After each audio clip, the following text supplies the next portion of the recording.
Okay, so I just wanted to come on and speak to Harry and Meghan's default of it's not our fault. And as I just put the laptop on, I've got a glimpse only an hour ago. Harry and Meghan's Christmas card is full swing online. You know, that privacy they desperately seek.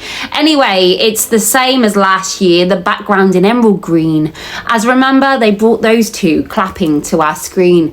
But this time we have 6 little snippets of locations, of fake royal tours, of moments which you'd never want to see again as he's stood over someone in a hospital bed. It almost looked mock set up, I would suggest, but obviously my opinion. But we've got one little picture in the middle of Harry and Meghan as they greet their children. And you can't help but see that in everything we've seen them do, in how they never seem to be around for those two. And it seems like a reunion of mummy and daddy is home at last. But don't get too comfortable, because we got another tour to come again. You know, that there's that, you know, why? Life shouldn't be this complicated. It shouldn't be this painful to watch on.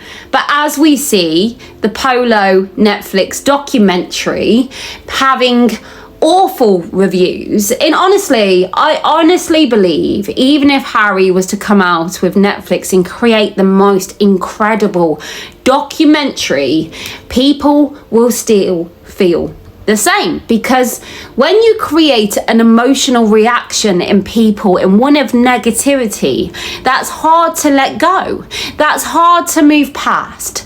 And I really do think no matter what they touch, and I just, when I see that her cucking show is the one that's gonna save, I just, we can predict it. We've predicted it from day dot, in from the moment we see them sit on that sofa to speak with Oprah. This was the moment it was all gonna fail, no matter what they touch, no matter what they do, because the feeling of the people looking at them, knowing they could do that to their family, their gran, an elderly woman who was so close to home, to us, not even with just her being our queen of our country, our commonwealth, but also we looked at her so frail and weak and thought that could easily be my gran. How could you? This is so extreme. And again, this feeling inside, it don't just run away and hide, you know? It lasts longer than 5 minutes. It lasts longer than 5 years. You can't just hide it away with your glamorous documentaries, especially ones like Polo, which is far from relatable. But even if Harriet came back to the UK and done a documentary on the homeless plight of the real veterans in life, the reality, a hard hitting, it still wouldn't have hit the spike of what they need to bring back and turn back this feeling of good against all the hate and pain and controversy which they create and have created around their brand and name. And here's the thing, we can go through life and we can maybe take someone else's actions and behaviours and blame our results on them. We can, maybe, if the truth is there to begin. But every time you step out, every time you choose to shine, and every time that shine becomes a fail by your own design, you can't just outreach. Insider said, source said, it's someone else that placed us in this moment of dread. Accountability and responsibility needs to be maintained, certainly, to create a bit of balance in who you are, in what you actually give, and what you actually gain from the actions you speak and say.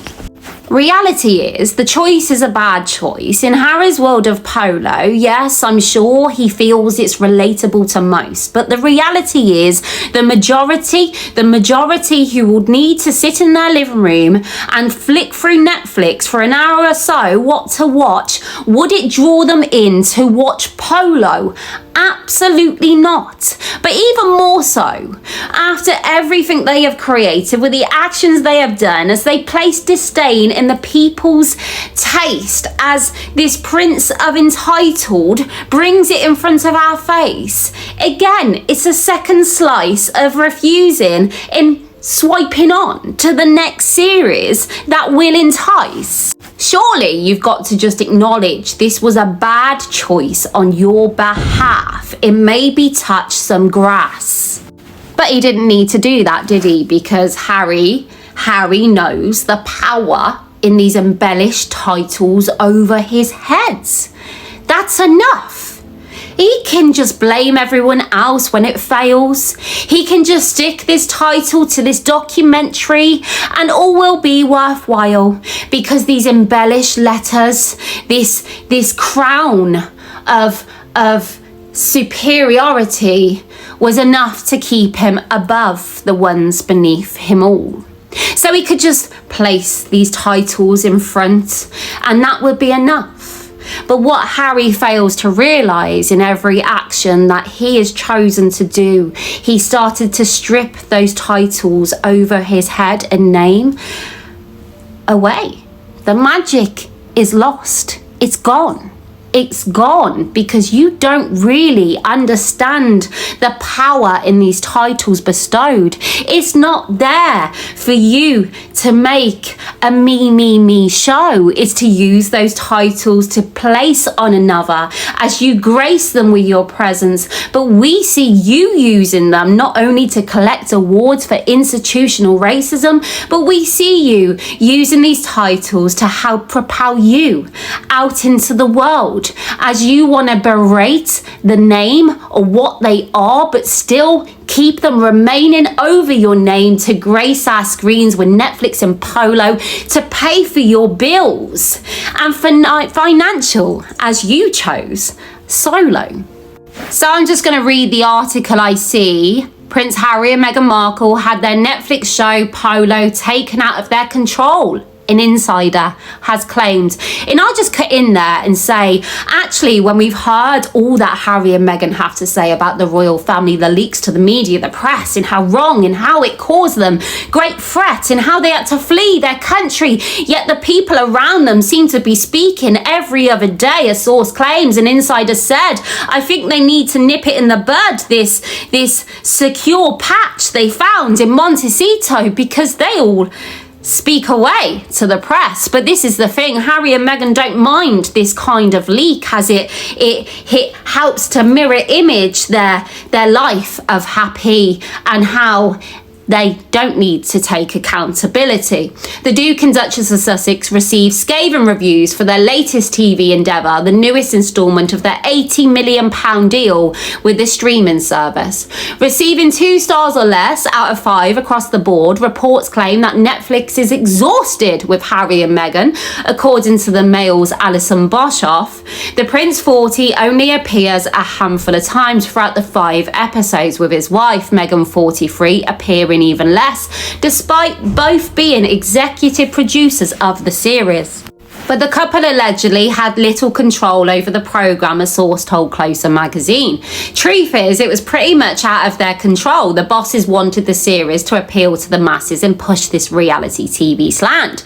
So it's not entirely their fault, the source repeatedly said. You know, what does Netflix know? The giant streaming giants that paid them £80 million to begin. The reality is the judgment over reality TV. And what do you think Harry and Meghan and their documentary, what was that? It was reality TV, as they brought their real life to our screens, as they manipulated a one-side event, as they slated the family, yet now they're above this reality TV slant. And are you telling me that Harry and Meghan that rocked up on that fresh cut grass and her in her cream designer gown, they weren't embracing the reality TV extravaganza of all things elite?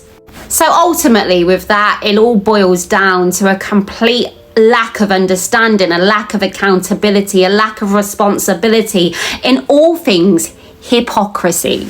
It then goes on to say about the cut appears to have turned against her. And I just think, come on, here's the reality. You need to give something. You need to produce something. But I don't think the passion of the heart's really there, because they rely on those embellished titles to carry them all the way. But these are my opinions, my thoughts expressed to you like a true movie review of everything they've placed on full view in front of me and you.